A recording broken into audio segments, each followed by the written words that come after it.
សួស្តីបងប្អូនថ្ងៃនេះដែរគឺខ្ញុំមានមុខមកបង្ហាញបងប្អូនទៀតហើយ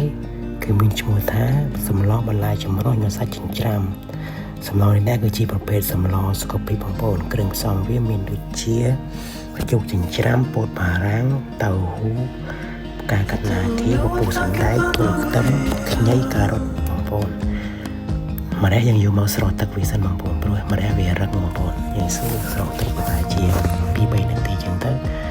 ហើយយើងយកពេលហ្នឹងមកលាបផ្សំគ្រឿងជាមួយនឹងជ្រញ់ច្រាំយើងមានដូចជាខ្ទឹមសខ្ទឹមក្រហមបងប្អូនហើយយើងដាក់ប៊ីចេងបន្តិចម្សៅស៊ុបបន្តិចស្ករសបន្តិចហើយនឹងស្ករសៀងចុងក្រោយយើងថែមម្រេចបន្តិចបងប្អូនហើយយើងច្របល់វាចុះឡើងឲ្យសព្វចូលគ្នាអញ្ចឹងបងប្អូនហើយយើងយកវាមកញ៉ាំម្រះនេះណាយើងញ៉ាំយើងត្រូវដើរម្សៅឆាចូលក្នុងម្រះដើម្បីឲ្យកុំឲ្យសាច់វាជ្រុះចេញដល់ពេលដែលយើងស្លបងប្អូនយើងញាត់វាម្ដងមួយអញ្ចឹងបងប្អូនយើងដាក់ម្សៅឆាបន្តិចទាំងបងប្អូនដើម្បីកុំឲ្យវាពេលដែលយើងស្លទៅវារុះចេញពីបន្លែដែលយើងញាត់ហ្នឹងបងប្អូនហើយតៅហ៊ូក៏ដូចគ្នាដែរបងប្អូនតៅហ៊ូគឺយើង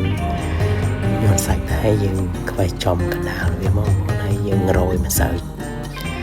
ឆាបន្តិចមកហើយញាត់សាច់ចូលចឹងបងប្អូនហូបគឺជា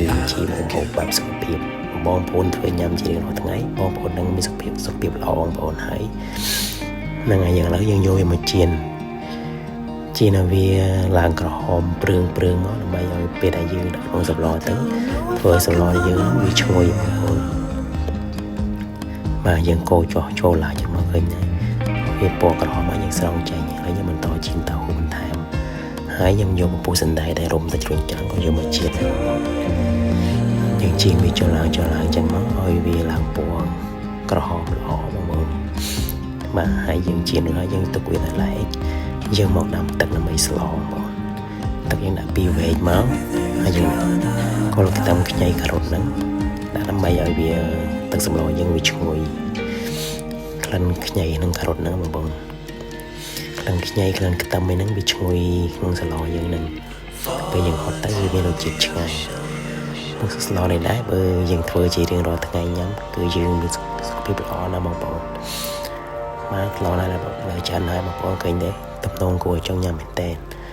បងប្អូនចូលចិត្តសូមបងប្អូនជួយ Subscribe មួយមកខ្ញុំនឹងបង្កើតវីដេអូមុខថ្មីបន្ថែមទៀតបងប្អូនអរគុណច្រើនបងប្អូន